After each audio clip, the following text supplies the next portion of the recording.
पाठ 9वा उष्णता. चित्रामध्ये दिसणाऱ्या विविध घटनामागील कोणते कारण ते चित्राखालील चौकटीत लिहायचे. ज्यावेळेस आपण गॅस चालू करतोय त्यावेळेस उष्णता मिळते आणि आपण जे काही ठेवलेले दूध असेल किंवा खिचडी लावलेले असेल किंवा कोणतेही पदार्थ ते शिजताना पाहायला मिळते. आपल्याला ताप आल्याच्या नंतर आपल्या शरीरातून उष्णता बाहेर पडताना लक्षात येते. तर बर्फ ज्यावेळेस आपण एखाद्या ग्लासमध्ये भरून ठेवला आहे तर बाहेरून त्याला दवबिंदू लक्षात येताना पाहायला मिळते. थंडीच्या दिवसामध्ये लोक ऊब मिळावी, उष्णता मिळावी म्हणून शेकोटी भोवती बसतात. तर पाण्यामध्ये प्राणी उष्णता कमी करण्यासाठी पोहण्याचं कार्य करताना लक्षात येतील. हाताचे तळवे एकमेकावर घासून आपल्याला गालावर ठेवा, काय जाणवते पहा. तर आपल्याला हाताचे तळवे जर का आपण घासले आणि ते जर का आपण गालावर ठेवून पाहिलं तर गरम लागताना लक्षात येते. त्याचबरोबर आपण जर का हाताचे नख एकमेकावर घासले तर त्यातून देखील आपल्याला उष्णता शरीराला ऊब मिळताना पाहायला मिळते. म्हणजेच आपल्याला उदाहरणावरून आणि वरील कृतीवरून आपल्याला उष्णता ऊर्जेचे काही गुणधर्म लक्षात येतात. सूर्यापासून येणाऱ्या उष्णतेचे अनेक परिणाम व उपयोग आहेत. ही उष्णता पृथ्वीवर कशी येऊन पोहोचते. उकळेपर्यंत तापवलेल्या पाण्याची उष्णता गॅस बंद केल्यावर हळूहळू का कमी होत जाते. ही उष्णता कोठे जाते. ग्लासमधून किंवा ग्लासमध्ये बर्फामुळे आजूबाजूच्या हवेतील बाष्प थंड होऊन ग्लासाबाहेर जमा होते. पदार्थाचे तापमान मोजण्यासाठी तापमापी वापरले जाते. उष्णतेमुळे पदार्थाचे होणारे अवस्थांतरण आपल्याला अभ्यास करायचे आहे. उष्णतेचे संक्रमण म्हणजेच हीट कशी येते. कढईमध्ये बासुंदी ढवळणारा हलवाई झाऱ्याच्या टोकाला कापड का बांधून ठेवतो. कारण हलवाई जो काही झाऱ्या असन तो कढईमध्ये ठेवल्याचा असता. उष्णता एका पदार्थाकडून दुसऱ्या पदार्थाकडे वहन होत असते. लोखंड गरम होत असते म्हणून तो त्याला कपडा बांधून ठेवत असतो. फुलपात्रातून गरम दूध पिताना आपण फुलपात्र रुमालात का धरतो. म्हणजेच फुलपात्र सुद्धा चहामुळे गरम होताना लक्षात येते. आपल्या हाताला चटका बसू नये म्हणून आपण त्याला रुमालामध्ये किंवा कापडामध्ये पकडताना पाहायला मिळते. अशी इतर उदाहरणे कोणती आहेत याची नोंद आपल्याला करता येईल. जेव्हा आपण गरम वस्तू थंड वस्तूच्या सानिध्यात नेतो तेव्हा थंड वस्तू गरम होते, गरम वस्तू थंड होते. यावरून उष्णतेचे संक्रमण गरम वस्तूकडून थंड वस्तूकडे होते हे आपल्याला लक्षात आलेले. उष्णतेचे संक्रमण म्हणजे उष्णतेचे एका स्थानाकडून दुसऱ्या स्थानांकडे जाणे हा मानला जातो. आपण हिवाळ्यामध्ये लोकरीचे कपडे का घालतोय. हिवाळ्यामध्ये थंडीपासून बचाव होण्यासाठी व शरीराला ऊब मिळवण्यासाठी आपण लोकरीचे कपडे वापरत असतो. उष्णतेचे वहन आणि अभिसरण व प्रारण. एक स्टेनलेस स्टील किंवा लोखंडी ॲल्युमिनियम आणि तांबे यांच्या पट्ट्या, मेणबत्त्या, बर्नर आणि टाचण्या इत्यादी साहित्य घ्यायचे. कृतीमध्ये दाखवल्याप्रमाणे सर्वसाधारणपणे 30 सेंटीमीटर लांबीच्या समान आकाराच्या स्टेनलेस स्टील किंवा लोखंडी, तांबे, ॲल्युमिनियम पट्ट्या घेतल्यात. प्रत्येक पट्टीवर 2-2 सेंटीमीटर अंतरावर मेणबत्तीच्या साहाय्याने मेणाचे टिपके द्या. प्रत्येक टिपक्यात एक टाचणी उभी ठेवा. आता स्टील किंवा लोखंडी, ॲल्युमिनियम व तांब्याच्या पट्टीचे टोक एकाच वेळी बर्नरच्या ज्योतीवर धरा. थोडा वेळ निरीक्षण करा. काय तुमच्या लक्षात येईल. जसं आपण उष्णता द्यायला सुरुवात केलं तर मेणबत्तीवरील टाचण्या ज्या असतात त्या ऑटोमॅटिक गळून पडायला लागतात. मेणबत्तीचे मेण वितळायला लागते. कोणत्या पट्टीवरील टाचणी लवकर पडेल. ॲल्युमिनियमच्या टाचणी लवकर पडतील कारण ॲल्युमिनियम हा उष्णतेचा सुवाहक मानला जातो. टाचण्या बर्नरच्या ज्योतीकडे बाजूकडून पडतात. याचा अर्थ उष्णतेचे वहन पट्टीच्या उष्ण टोकाकडून थंड टोकाकडे होते. उष्णतेच्या किंवा पदार्थाच्या उष्ण भागाकडून थंड भागाकडे होणाऱ्या उष्णतेच्या संक्रमणास उष्णतेचे वहन असे म्हटलं जातं. तांब्याच्या पट्टीवरील टाचण्या सर्वात प्रथम पडत जातील. लोखंडी पट्टीवरील टाचण्या त्या तुलनेत उशिरा पडतात. तांब्यातून उष्णता जलद वाहते. उष्णतेचे पदार्थावरील वहन व पदार्थाच्या गुणधर्मावर अवलंबून आहे. उष्णतेचे वहन स्थायीरूप पदार्थामधून होते आणि उष्णता वाहनास माध्यमाची आवश्यकता देखील असते. उष्णतेचे संक्रमण द्रव पदार्थामधून कसे होते?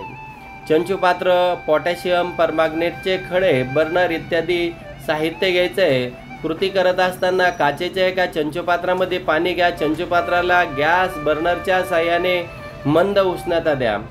पोटॅशियम परमॅंगनेटचे काही खडे त्यात टाका. आता चंचुपात्रातील पाण्याकडे नीट लक्ष देऊन पहा. काय तुमच्या लक्षात येईल? पाण्यात खालून वर व पुन्हा खाली येणारे प्रवाह दिसतील. पोटॅशियम परमॅंगनेटमुळे हे लाल जांभळे प्रवाह लगेचच ओळखता येतात. पाण्याला उष्णता देण्यास सुरुवात केल्यानंतर तळालगतचे पाणी गरम होते व त्याची घनता कमी होऊन ते वरील भागाकडे जाते व त्याची जागा वरून येणारे थंड पाणी घेते. अशा प्रकारे उष्णतेचे संक्रमण प्रवाहाद्वारे होते. या प्रक्रियेस उष्णतेचे अभिसरण असं सुद्धा म्हटलं येईल. परीक्षा नळी बर्फाचा खडा व स्टेनलेस स्टीलची जाळी बर्नर आणि मेणबत्ती साहित्यामध्ये घ्यायची आहे. तर कृतीमध्ये एका परीक्षा नळीमध्ये पाणी घ्या. स्टीलच्या एका जाळीमध्ये बर्फाचा एक तुकडा गुंडाळून परीक्षा नळीत सोडा.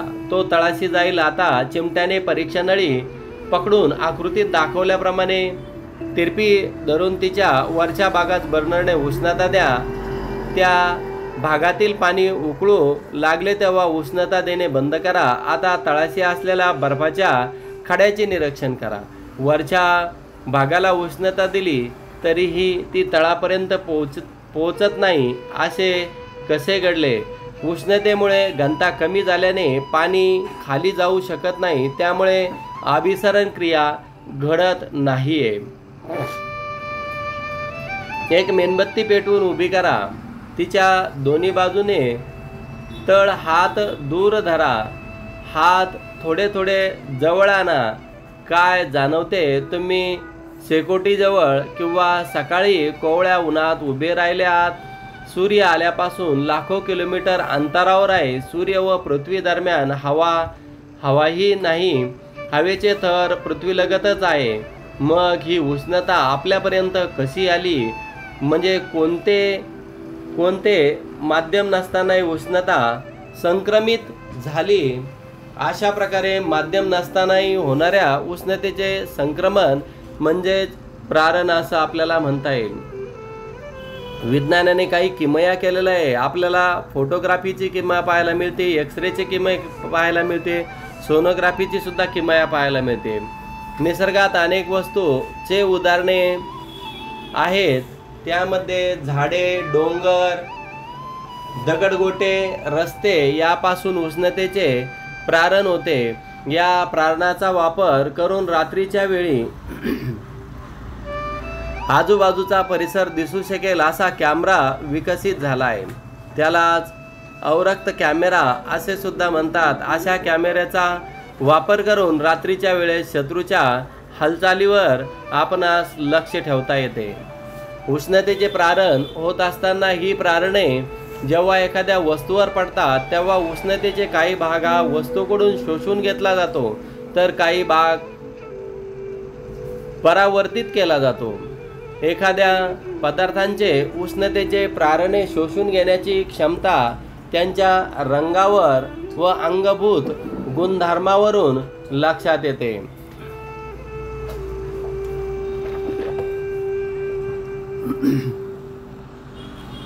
ॲल्युमिनियमचे एक सारखे आकाराचे 2 डबे, 2 सारखेच काचेचे लहान ग्लास, पाणी, तापमापी, काळा रंग इत्यादी साहित्य घ्यायचे. कृती करत असताना एक डब्बा बाहेरून काळ्या रंगाने रंगवा, तो वाळू द्या. दुसरा तसाच ठेवा. नंतर दोन्ही डब्यामध्ये समान तापमानाचे पाणी भरलेले प्रत्येक एक ग्लास ठेवा. झाकण लावा. दोन्ही डबे उन्हात ठेवा. उन्हात 2 तास ठेवल्यानंतर या दोन्ही डब्यामधील ग्लासातील पाण्याचे तापमान मोजा. तापमानातील फरकाचे कारण देखील आपणास सांगता येईल. उष्णतेचे सुवाहक आणि दुर्वाहक. ज्याच्यातून उष्णता चांगल्या प्रकारे जाते तो सुवाहक, ज्याच्यातून उष्णता जाऊ शकत नाही त्याला दुर्वाहक म्हणतात. एका काचेच्या चंचुपात्रातील स्टीलचा चमचा, तांब्याची पट्टी किंवा सळई, कंपासावरील डिव्हायडर, पेन्सिल, प्लास्टिकची पट्टी, त्यामध्ये गरम केलेले पाणी टाका. 60 ते 70 सेल्सिअसपर्यंत तापलेले. थोडा वेळ थांबून त्यातील प्रत्येक वस्तूच्या पाण्याबाहेरील टोकाला स्पर्श करा. तुमचे निरीक्षण खालील तक्त्यामध्ये नोंदता येईल. यावरून काय निष्कर्ष काढलाय आपण? काही पदार्थ उष्णतेचे सुवाहक आहे, काही दुर्वाहक आहे. तांब्याच्या पट्टीतून किंवा भांड्यातून उष्णता सहजपणे वाहून नेली जाते, परंतु प्लास्टिक, लाकूड यामध्ये उष्णतेचे वहन सहजपणे होत नाही. गरम चहा काचेच्या ग्लासमध्ये किंवा मातीच्या कपात घेतला तर तो आपण सहजपणे हातात धरू शकतो, पण तो चहा स्टीलच्या ग्लासमध्ये किंवा तांब्याच्या भांड्यात घेतला तर तो ग्लास किंवा भांडे आपण हातात धरू शकणार नाही, कारण उष्णतेचे हे चांगले सुवाहक आहे. उन्हाळ्यात पांढरे तर हिवाळ्यात गडद रंगाचे कपडे का वापरतात? उष्णतेमुळे स्थायू पदार्थाचे होणारे प्रसरण आणि आकुंचन. धातूचे कडे, धातूचा गोळा, बर्नर इत्यादी हे साहित्य घ्या. कृती करत असताना एक धातूचे कडे, एका धातूचा गोळा अशा आकाराचे घ्या की गोळा कड्यातून जेमतेम आरपार जाईल. गोळा तापवा व तो कड्यातून आत जातो का ते पहा. आता गोळा थोडा थंड होऊ द्या. तो कड्यातून जातो का ते देखील तुम्ही निरीक्षण करा. या प्रयोगातून तुमच्या लक्षात येईल उष्णतेमुळे धातू प्रसरण पावतात व उष्णता काढून घेतल्याच्या नंतर आकुंचन देखील पावतात. उष्णतेमुळे स्थायूंचे प्रसरण होते. उष्णता काढून घेतल्यास ते पुन्हा मूळ स्थितीमध्ये येतात. मात्र निरनिराळ्या स्थायूंचे प्रसरण व पावसाचे प्रमाण निरनिराळे असताना पाहायला मिळते. म्हणजेच रेल्वेचे रूळ सिमेंट काँक्रीटचे ज्यावेळेस असताना आपल्याला पाहायला मिळालं आहे, तर रेल्वेचे जे काही रूळ असन त्या रुळामध्ये आपल्याला काही चेंजेस येताना लक्षात येतात. रूळ सिमेंट काँक्रीटच्या पूल यामध्ये सांध्यामध्ये फट का ठेवले जाते? फट ठेवण्यामागचे कारण काय असतात? ज्यावेळेस ते आकुंचन होतात आणि प्रसरण पावतात तर त्या फटीमुळे आपल्याला त्याचा फायदा होताना लक्षात येईल. उष्णतेमुळे द्रव पदार्थाचे प्रसरण आणि आकुंचन कसे होत असतात? 500 मिलीचे शंकू पात्र, 2 छिद्र, रबरी बुच व काचेची पोकळ नळी, मोजपट्टी, तापमापी स्टँड, जाळी बर्नर, आलेख पेपर इत्यादी साहित्य घ्या. शंकुपात्र पाण्याने पूर्ण भरा. काचेची नळी व तापमापी रबर बुचामध्ये बसवून शंकुपात्राला बसवा. पाण्याला उष्णता देणे सुरू करा. मोज पट्टीच्या आधारे जे काही काचेच्या नळीमधील पाण्याची पातळी तापमानाच्या प्रत्येक 2 सेल्सिअस वाढीनंतर नोंद करा. साधारणपणे 10 वाचने घ्या. तापमान वाढत असताना पाण्याची पातळीमध्ये होणारा बदल दर्शवणारा आलेख काढा. उष्णता देणे थांबवल्यानंतर काय होते ते आपल्याला लक्षात येईल. उष्णता म्हणजेच द्रवाला उष्णता दिली की द्रवांच्या कणामधील अंतर वाढत जाते व आकारमान वाढते. याला द्रवाचे प्रसरण होणे असे म्हणतात. तापमान कमी केल्यावर ते आकुंचन देखील पावताना लक्षात येते. उष्णतेमुळे होणारे वायूचे पदार्थांचे प्रसरण आणि आकुंचन.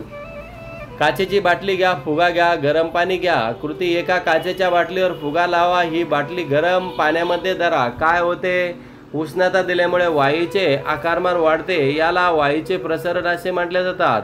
उष्णता काढून घेतल्यानंतर वायूचे आकारमान कमी होते. याला वायूचे आकुंचन होताना लक्षात येईल. सर जेम्स ड्युआर हे स्कॉटिश वैज्ञानिक होते. त्यांनी 1892 मध्ये पहिला थर्मास फ्लास्क तयार केला.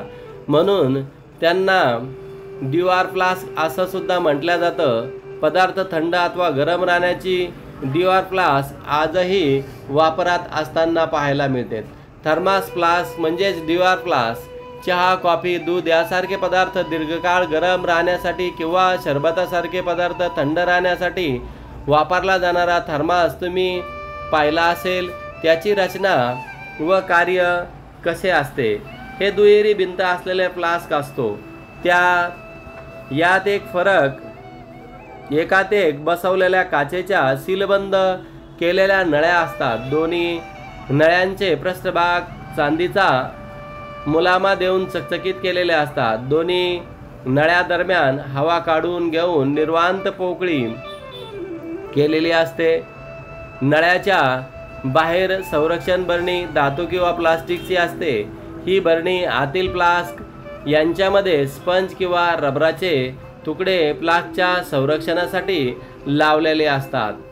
म्हणजेच थर्मास फ्लास्कचं कार्य काय, जेव्हा एखादा उष्ण पदार्थ फ्लास्कमध्ये ठेवला तर आतील नळीमधील चकचकीतपणामुळे बाहेर जाणारी उष्णता पुन्हा आत परावर्तित होते, म्हणजेच तिचे प्रारण होत नाही. निर्वात पोकळीमध्ये उष्णतेचे वहन होऊ शकत नाही व अभिसरणही होऊ शकत नाही. त्यामुळे उष्णता बाहेरील थंड भागाकडे संक्रमित होत नाही आणि आतल्या आत दीर्घकाळ राहते. तरी थोडी उष्णता वरील झाकणाच्या बाजूकडून व काचेतून होणाऱ्या अल्पवहनामुळे बाहेर येतच असते. त्यामुळे 2-3 तासानंतर आतील पदार्थ तेवढा उष्ण राहत नाही. म्हणजेच आपण थर्मास फ्लास्कमध्ये जे काही वस्तू ठेवतोय तर त्या वस्तूमधून आपल्याला असं लक्षात येत आहे की जी वस्तू ठेवली आहे ती वस्तू जशाच्या तशी राहण्यासाठी थर्मास फ्लास्कचा उपयोग केला जातो. उष्णतेचे सुवाहक पदार्थ कोणते, दुर्वाहक पदार्थ कोणते, उष्णता कशी ट्रान्सफर होते, उष्णता म्हणजेच उष्ण भागाकडून थंड भागाकडे वहन होत असताना आपण मेणबत्तीचा प्रयोग करून टाचणं लावून पाहिला आहे.